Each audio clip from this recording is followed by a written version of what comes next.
Olá pessoal, bem-vindos às viagens do Manny. No outro dia postei um vídeo, uma visita guiada ao novo caminhão da Nikola, o novo caminhão elétrico da Nikola, e na altura prometi que ia dar a minha opinião sobre o caminhão, minha opinião pessoal, ia gravar em vídeo, e aqui vai. Primeiro vou falar sobre carros elétricos e caminhões elétricos no geral. Sou contra. Não vejo benefício nenhum neles. Está cada vez mais provado que são mais poluentes do que um carro de combustão interna. Só o facto de para extraírem o cobalto e o lítio para produzir as baterias já poluiu mais que um carro de combustão interna praticamente a vida inteira. Agora cada vez está-se a saber mais disso, talvez em retaliação por o Elon Musk ter comprado o Twitter e ter estragado a narrativa a alguma mídia. Mas já havia estudos anteriores, por exemplo, há uns anos atrás houve um estudo da Universidade de Estocolmo que afirmou que só para produzir as baterias um carro elétrico já tinha feito mais poluição do que um carro de combustão interna de 16 a 18 anos.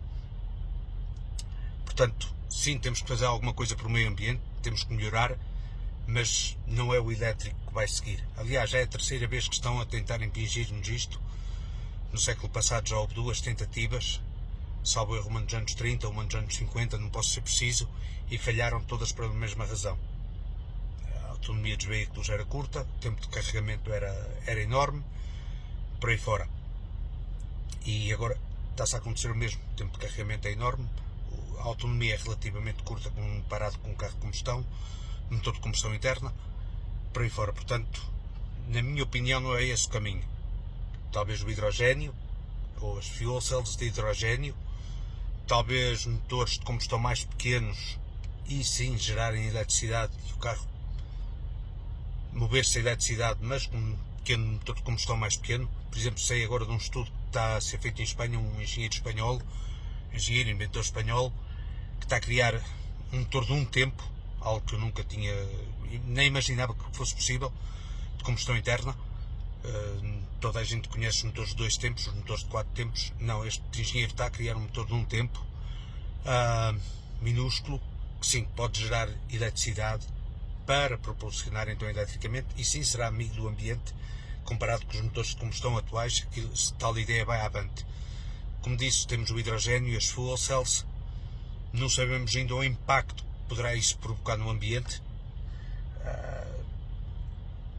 Vamos imaginar 1000 caminhões a passarem num deserto como no Arizona, ao soltarem hidrogênio, vão estar a criar mais umidade num ambiente árido, isso não afetará o meio ambiente local. Portanto, não sabemos ainda as consequências também do hidrogênio, mas convém ser estudado, convém ser desenvolvido. Talvez seja uma boa alternativa para o futuro. Eu tenho, aliás, mais fé no hidrogênio e nas fuel cells do que tenho no conceito atual de veículos elétricos. Há outras alternativas também a ser estudadas. Por exemplo, um construtor ou uma empresa aqui nos Estados Unidos está a começar a construir motores a amónio. Estão a começar a ser testados numa grande marca de tratores agrícolas, a John Deere. Portanto, não sabemos ainda resultados. Não sei o impacto, nem sei tão pouco como é que se faz o amónio, se é extraído, portanto não tenho muita informação acerca desse processo, mas talvez seja outra alternativa, tem que ser estudada. Nunca podemos dizer não antes de saber o futuro. Portanto, há muito que se possa fazer por o meio ambiente, mas os elétricos não, é dar um passo atrás, é um passo retrógrado, na minha opinião. Agora vamos falar sobre a empresa Nikola. E aqui vou comparar um bocado com a Tesla. A Tesla, o Elon Musk, não gosto do indivíduo como ser humano, acho muito excêntrico. Estou grato a ele ter comprado o Twitter e acabar com a censura no Twitter, porque infelizmente a censura, se não segues a narrativa de certos grupos, é censurado. E estamos agora aqui, por exemplo, está a ser ocultado por a mídia, quase no geral. O filho do ex-senador Robert F. Kennedy e sobrinho do ex-presidente John Kennedy, Robert Kennedy Jr., está a preparar uma candidatura às primárias do Partido Democrata e agora, a semana passada, o YouTube censurou um sem número de vídeos dele. Portanto, a censura continua em outros órgãos. Felizmente no Twitter, graças ao Elon Musk, acabou. Eu não sou frequentador do Twitter, mas sei que há liberdade de expressão no Twitter neste momento. Que o homem está a pagar uma fatura? Está. Porque até agora não se falava mal dos carros elétricos e agora aquela mídia que sempre o encobriu, que sempre o protegeu, lentamente está-se a virar contra ele. Está-se a notar isso. Está cada vez mais a vir estudos que afinal os carros elétricos não são assim tão bons. Coisas que já se sabiam, mas que estavam ocultadas, lógico. Mas pronto, o que eu tenho a dizer do Elon Musk, pelo menos é um gajo honesto. A Tesla cresceu de uma forma honesta. Cresceu de uma maneira para um mercado que eu não aprecio pessoalmente, mas tenho que reconhecer que fez as coisas de uma forma mais ou menos limpa. No caso da Nikola, vamos falar do fundador, o Trevor Milton.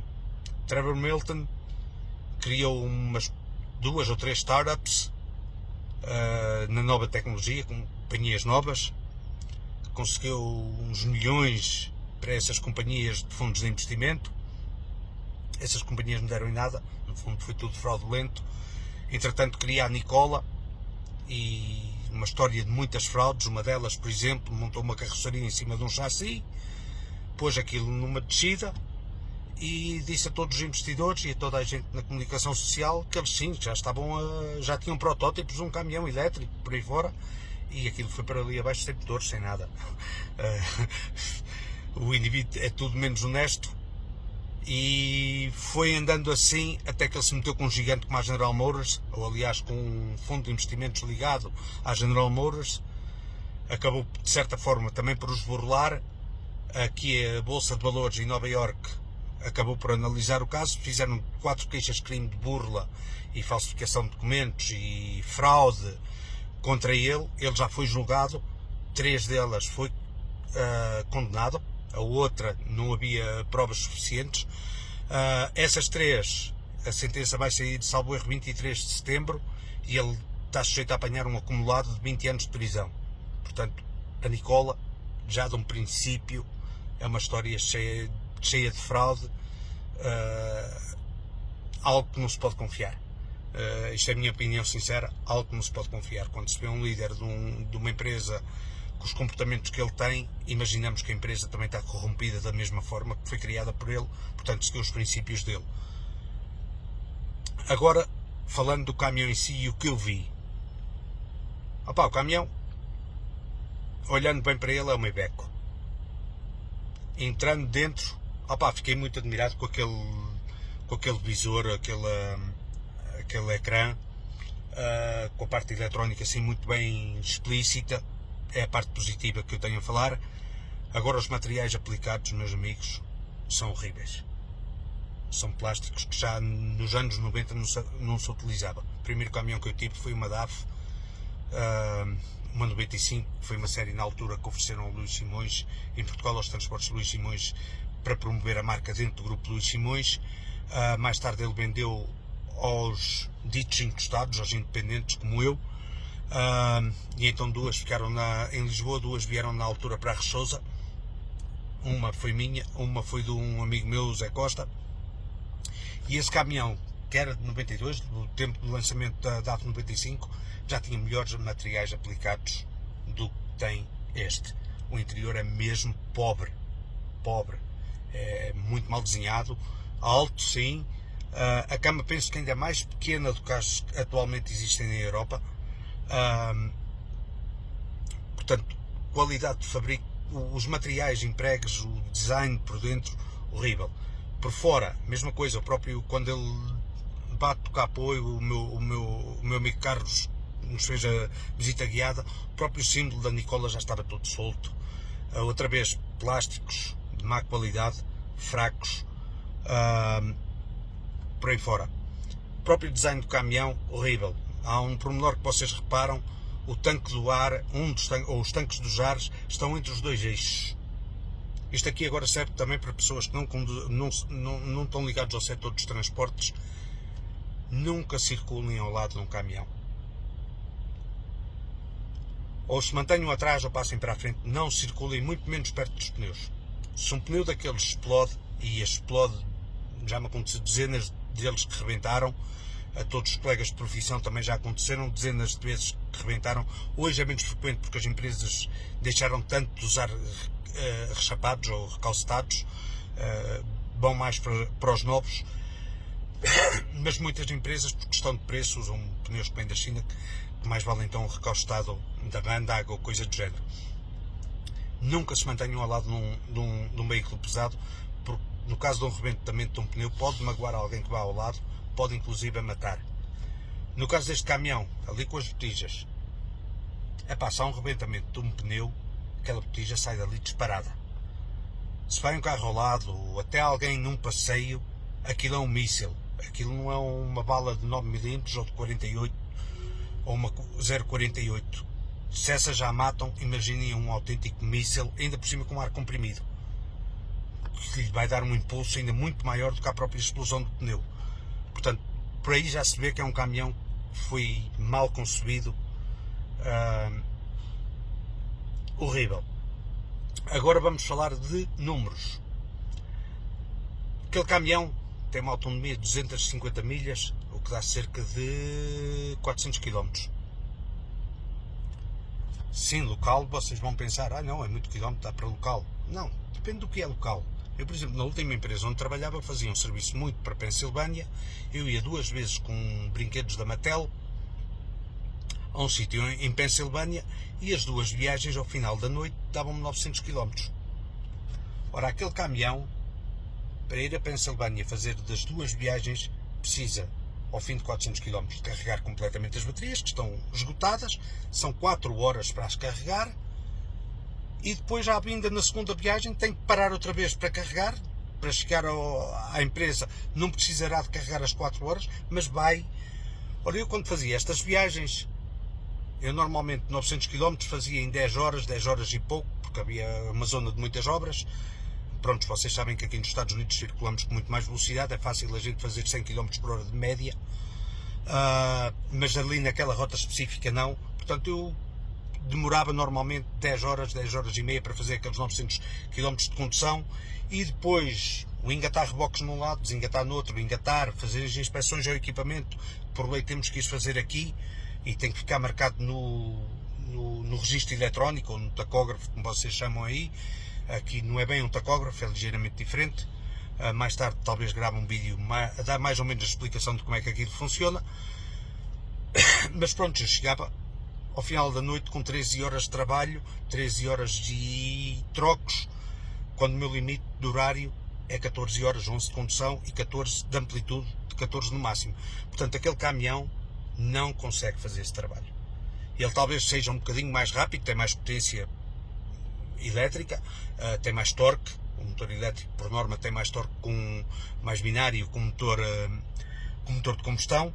Portanto, ali é um terreno ligeiramente acidentado. Para quem conhece a Interestadual 78 toda, desde Newark até ao final na Pensilvânia, é um bocadinho acidentada. Portanto, ele talvez a subir me ganhasse alguns minutos, e talvez ganhasse 10 minutos, ao fim da noite talvez 10, 20 minutos que me ganhasse em tempo de condução e até em tempo de trabalho, mas mesmo assim não conseguia fazer as 2 viagens, nem de longe nem de perto.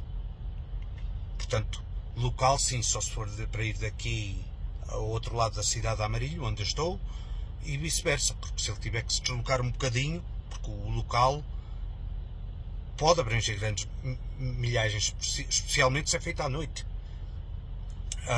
E vocês aí que andam aí no nacional, muitas vezes vocês metem muito mais de 400 km numa noite. Portanto, se vocês mesmo aí no nacional, que é local, já teriam que parar para carregar aquilo ao fim de 400 km, e a perder-vos a noite toda ou o dia todo, não é rentável, não é eficaz, não é o futuro. Mesmo que melhorem, ele diz que vem agora uma versão de 300 milhas, já vai para 480 km. Eu sei que os Teslas anunciaram que estariam nas 400 milhas, portanto 640 km mesmo assim não é suficiente. Lógico, estes valores vão melhorar, vamos ser sinceros, estes valores vão melhorar, mas primeiro que cheguem a poderem fazer com o caminhão normal faz, estão muito longe disso, não vai ser possível. Outro fator a ter em conta, onde é que se vai arranjar energia elétrica para eles? Espera aí, vamos construir termoelétricas a carvão? Vamos construir termoelétricas a petróleo? Pois, lá estamos nós a poluir outra vez. Mais uma razão que não é solução. Vamos construir centrais nucleares? Centrais nucleares são muito seguras. As últimas décadas provaram isso. Houve aquele acidente em Chernobyl, na Ucrânia? Sim. Houve aquele acidente no Japão? Sim. Quando há um acidente, o mal de uma central nuclear é que as probabilidades de haver um acidente são muito poucas. Chegou a um ponto de desenvolvimento que é muito seguro. Mas, infelizmente, pode acontecer um acidente, e quando acontece, eu lembro-me quando foi em Chernobyl, houve registros. O gado bovino é mais sensível à radioatividade que o ser humano e que outros animais, e a Alemanha, que está a muitas centenas de quilómetros de Chernobyl, houve gado bovino que morreu com a radioatividade. Houve registros altos de radioatividade na Alemanha. Portanto, Polónia, Bielorrússia, partes da Rússia, tudo o que esteve ali num raio talvez de 1000 km foi afetado. Vimos quando foi a, salvo erro, em Shinozuka, no Japão. Se eu tiver a dizer o nome errado, peço desculpa e corrijam-me. Também foi uma tragédia. Portanto, sim, as centrais nucleares está provado que são muito seguras, mas até um limite, elas podem rebentar. E rebentando, sim, estamos a falar de uma tragédia que pode englobar uma área maior que muitos países. E ainda hoje, passados, eu acredito que Chernobyl tem mais de 30 anos, passados 30 e tal anos, há um grande perímetro perto, à volta de Chernobyl, que não se pode sequer entrar, ou se entrar tem que ser com fatos adequados, anti-radiação, por aí fora. Portanto, uma grande parte da Ucrânia ficou inutilizada devido à explosão daquela central nuclear. Portanto, como é que vamos produzir eletricidade para tanto, se quer mudar agora? Não se pode. A gente vê o caso da Califórnia, que é o estado que mais tem evoluído, de estado, se formos considerar um país, porque a Califórnia tem uma economia que, se fosse um país, estaria no top 10, nos 10 países mais ricos do mundo. A Califórnia é quem está a puxar mais para isto. Por exemplo, eles já proibiram caminhões depois de 2035, portanto daqui a 12 anos, proibidos de ser de combustão. Eles estão a avançar e esquecem-se eles que já por várias vezes, antes de haver os elétricos, eles tinham que pedir às pessoas para desligar os ar-condicionados no verão, porque a Califórnia, pelo menos o sul, é muito quente. Chega-se bem a temperaturas de 40 graus, várias vezes ao ano, algumas vezes acima. Ou, por exemplo, como esta semana, eu aqui ainda ontem estava a falar com um bom amigo, com o Zé Augusto, e eu mostrei-lhe, estamos aqui a mostrar no mostrador do caminhão, estava a mostrar 114, o que dá 45 graus e meio Celsius. Pronto, vamos pôr para 42, 43, que o mostrador do caminhão nunca é perfeito, e ainda por cima o caminhão parado acusa mais temperatura do que está na realidade. Mas pronto, com essa temperatura, tudo que é casas, tudo que é estabelecimentos comerciais, está tudo com os ar-condicionados ligados, e na Califórnia não é exceção, e eles já por muitas vezes pediram para as pessoas desligar ou moderar os ar-condicionados, porque não há energia suficiente. Agora, com esta invasão dos carros elétricos, já muitas vezes pediram para as pessoas não os carregar, quer dizer, incentivo as pessoas a comprar uma coisa que depois não podem utilizar porque não há energia elétrica suficiente no mercado para isso, ou na rede elétrica. Não, é impossível. O mundo não está preparado para tal coisa. Portanto, mais uma razão que eu dou neste sentido. Agora, outro pormenor, e números.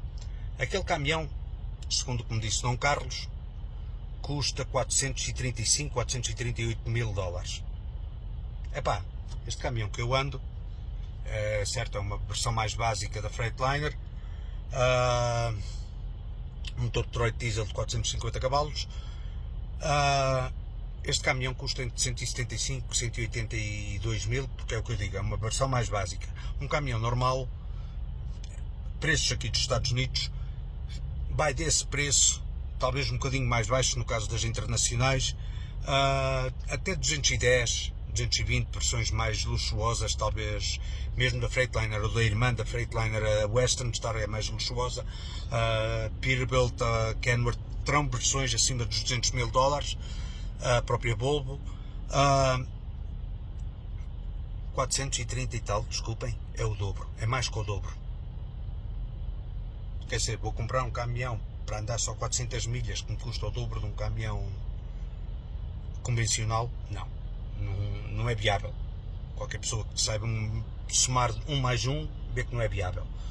Outro pormenor, outro preço que ele me falou, um daqueles carregadores custa quase $500 mil, 480 e qualquer coisa mil dólares, quase $500 mil.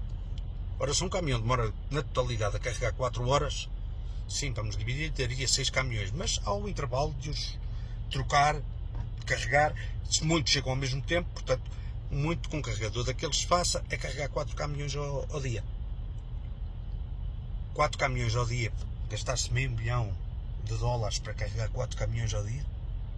É para uma empresa convencional, por exemplo, eu vou dar o exemplo de uma empresa que eu trabalhei, a Best.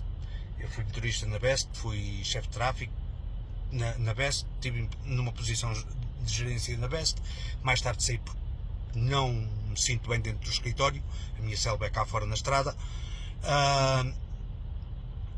e nós tínhamos uma frota de 120 caminhões e tínhamos aliás duas, caso uma avariasse tínhamos a outra, e à noite vinha um rapaz luso-descendente, galego ou descendente, da parte do pai é galego, da parte também é português, e o trabalho dele era ir à refinaria carregar a cisterna, vir e encher os caminhões todos. Aquele homem em 6 horas enchia 120 caminhões, ia à refinaria, vinha e enchia 120 caminhões. Aquela cisterna era uma cisterna usada, vamos supor que fosse nova, custasse $500 mil aquela cisterna, mas ela abastecia 120 caminhões, não abastecia 4, ou no muito 5. Portanto, aí é outra disparidade que não faz sentido investir-se num caminhão daqueles. No caso desta empresa, e como ela está a negociar, ela vai ficar a pagar, portanto, há uma empresa associada à Nikola, uma empresa financeira associada à Nikola, que tecnicamente está a absorver os caminhões e vai fazer leases às empresas, alugueres de longa duração às empresas, e esse aluguer aí é um número um bocadinho mais simpático ou menos antipático, vai custar $7 mil por mês alugar um caminhão daqueles, inclui a manutenção, inclui a eletricidade.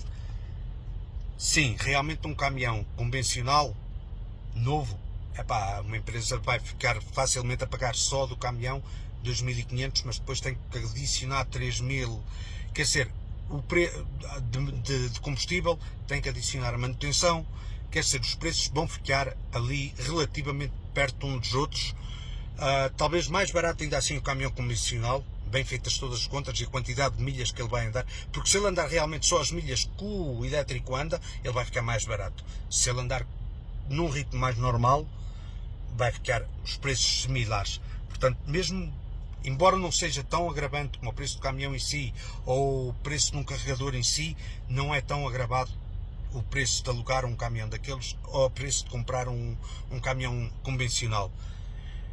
Pronto, pessoal, sobre esse ponto está a minha opinião. Agora quero referir outro ponto também sobre o vídeo. Na nossa profissão, quando eu comecei, a maior parte da malta mais velha do que eu, alguns que vieram a seguir, revelávamos uma paixão por esta profissão, uma coisa incrível. E isto é um caso para refletirem muitos de vocês. Nos dias de hoje, não se vê paixão quase nenhuma pela profissão. Nós mais velhos, talvez porque nos cansámos um bocado, talvez já temos décadas disto, talvez aquela emoção, aquela paixão, aquele amor por as coisas vá-se diluindo. Os mais novos, ou aqueles que vieram a seguir a nós, talvez nunca a tiveram. Estes gaiatos novos que estão a vir, tenha, e eu vou explicar porquê. Esta geração de miúdos que estão a vir quer tudo o mais fácil possível, portanto, algum que venha para andar com um caminhão é porque é ambicioso, é porque gosta do que vai fazer, e o que é uma realidade nestas gerações vindouras. Portanto, esses aí dou-lhes crédito, talvez tenham a paixão por isto. Mas, numa forma geral, a paixão diluiu-se, desapareceu. Se vocês repararem naquele vídeo, a paixão daquele homem, Dom Carlos, podem criticar que o homem anda com um caminhão elétrico, anda com um caminhão a pilhas, digam o que quiserem. O homem revelou-me uma paixão enorme por aquilo que faz. O homem teve um orgulho enorme em sair fora do caminhão, em deixar-me gravar, vi esse brilho naqueles olhos. Aquele homem estava orgulhoso do que estava ali a passar.